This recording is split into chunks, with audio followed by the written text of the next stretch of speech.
Welcome back for another player preview. Sundo, I really didn't think that we needed any more depth even before the Deandre Ayton trade. But I think that we're both realizing that the more we learn about these players, the true beauty of the trade is starting to shine through. And it's the extra quality depth that the Suns now have. It was miraculous before that we were able to get depth, period. To be labeled as a team that actually has depth, because that was what was supposed to stop us. But now we've gone further and we have extra quality depth. What are your thoughts on Nassir Little as you're learning about him? We always hear like he's just another version of Josh Okogie. But I think, my opinion, the measurements are about the same, 6'5", 6'4". Play styles are similar, but I just feel like Nassir Little is a little more athletic and a little more consistent on the offensive end. You know, that was our complaint about Josh Okogie, was that dude was wide open, but just refused or just wasn't capable of hitting any threes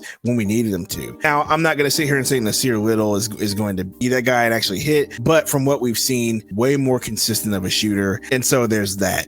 That's just my comparison as Josh Okogie. You know, if he can play defense as well. You heard about, you know, his comparisons to Kawhi Leonard coming out of high school, and that was a thing, but you know, he definitely hasn't lived up to those expectations. But I expect him to be a D3 wing. I think he's clearly a better version of Okogie. He's a better shooter statistically. What did he shoot, like 37% last season?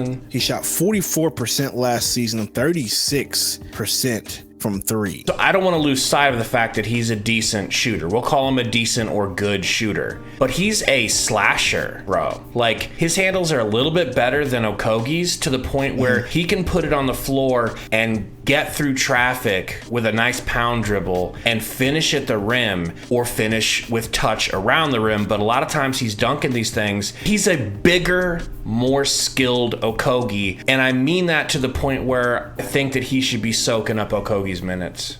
I tend to agree with you on that one. I don't want to just completely disregard Josh Okogie. Me and you both liked him last year. We loved his effort. His ability to get offensive rebounds was uncanny. So, like, let's not just discard Josh Okogie to the side. He does bring a value to this team as far as hustle, ability to rebound and whatnot, and defense. So I don't want to just throw him to the side. But yes, I expect Nassir Little, in a way, with his ability to, as you said, drive to the rim and get a bucket that way, as well as, you know, him being a better three-point shooter. Yeah, I mean, he could get those minutes from Okogie. But we got to wait until the preseason to see. We got to see how he's going to fit in his system. We got to see how he's going to play. Now, we talked about Keita Bates-Diop having quote-unquote shades of Kawhi. That's actually the comparison that Nas had. He was a highly rated recruit, went to UNC, played with a lot of talent. I think he played with Cam Johnson. Don't quote me. Not only did he kind of remind me of Josh Jackson in ways, Phoenix Suns great Josh Jackson,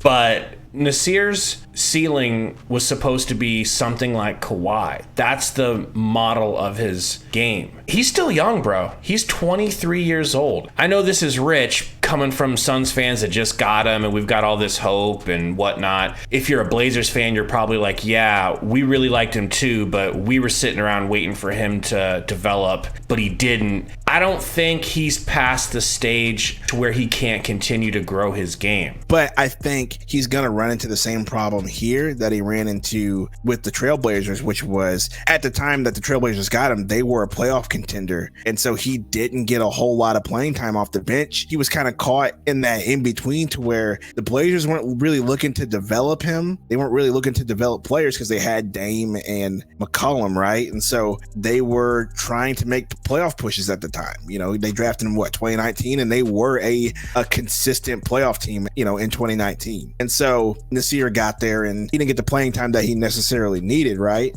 And so I think he might fall into that here because, I mean, once again, it's the same expectations, right? Like, we have NBA Finals expectations. We have NBA Finals hopes over here in Phoenix. And so I think he might run into that same problem. Now, like you mentioned, he's 23. He's more mature. I know that I have way too much confidence in our coaching staff and in James Jones and Matt Ishbia in general, but I just feel like they have a plan for everything and every player in this system. It just seems like they are just playing chess over checkers and thinking miles ahead. And so once again, like I've said with every other player in this preview and every other player that we've got in the offseason, they definitely have a plan, and they've probably been in communications with him, telling him, this is what we expect from you. This is what we need from you. This is what our plans for you going forward are looking like. He's still under contract. He's going to be under contract for a while. And so, you know, to answer your question the long way, like, yeah, I think he has time to develop here, specifically because of the situation,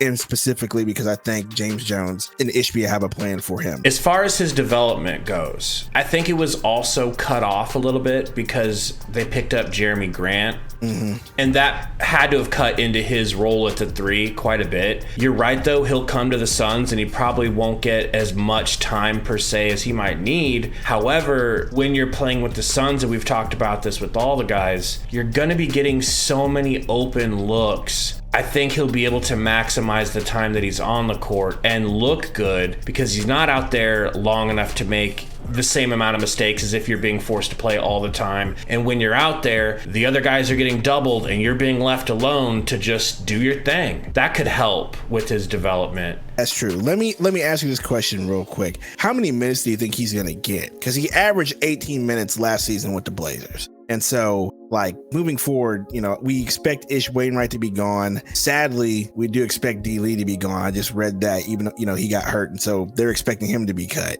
And so he's going to probably, I'm assuming he's going to slide right into those numbers and those minutes. How many minutes do you think he's actually going to get? Well, you look at the way he plays, the way he slashes and gets to the rim and finishes, something that the Suns need. He does it better than Okogie. And I love Okogie, but Okogie's got that 1 Euro step move that everyone and my mom has figured out by now. You see the way he blocks shots, not unlike Okogie. So what I'm saying is, if he's really truly a better version of Okogie, and we both think he is, I think he should be getting equal, if not more minutes than Okogie. And I thought Okogie was going to be getting a lot of minutes this year. Like, if most publications think that he's already going to be the starter, by that argument, you could say that he should start, or he could start for the Suns. I think it could be 15. I would put him at minimum 15 minutes a game. I think that feels about right. Maybe. It just, once again, it just depends on, you know, what lineup we want to roll out there. There's just so much depth and so many options and so many players that we are looking at, and we're like, yeah, man, we could see him getting minutes. Yeah, we could see him getting minutes. You know, like, just roll through the list of Bobo, Bates, Diop, Grayson Allen. We just did a video on him. We expect him to get a lot of minutes, you know, being an experienced vet. Eric Gordon, it's going to be hard for him to bite into some minutes, bro. There's not enough minutes to go around for this team, Gabe. It's insane. It really is. Like, when you think about it, just go through this entire roster, all 17. There's not a player on this roster where you're just like, no, I don't want to see him step on the court. So it's going to be rough. So 15 minutes, maybe, but once again, we got to see it. Folks, I don't want to alarm you, but we are inside a week away from our first live stream for the preseason. It's going to be on a Sunday afternoon. Can't wait to see you guys there. There's a link for the Discord in the description. Feel free to join if you aren't in already. Until next time, go Suns.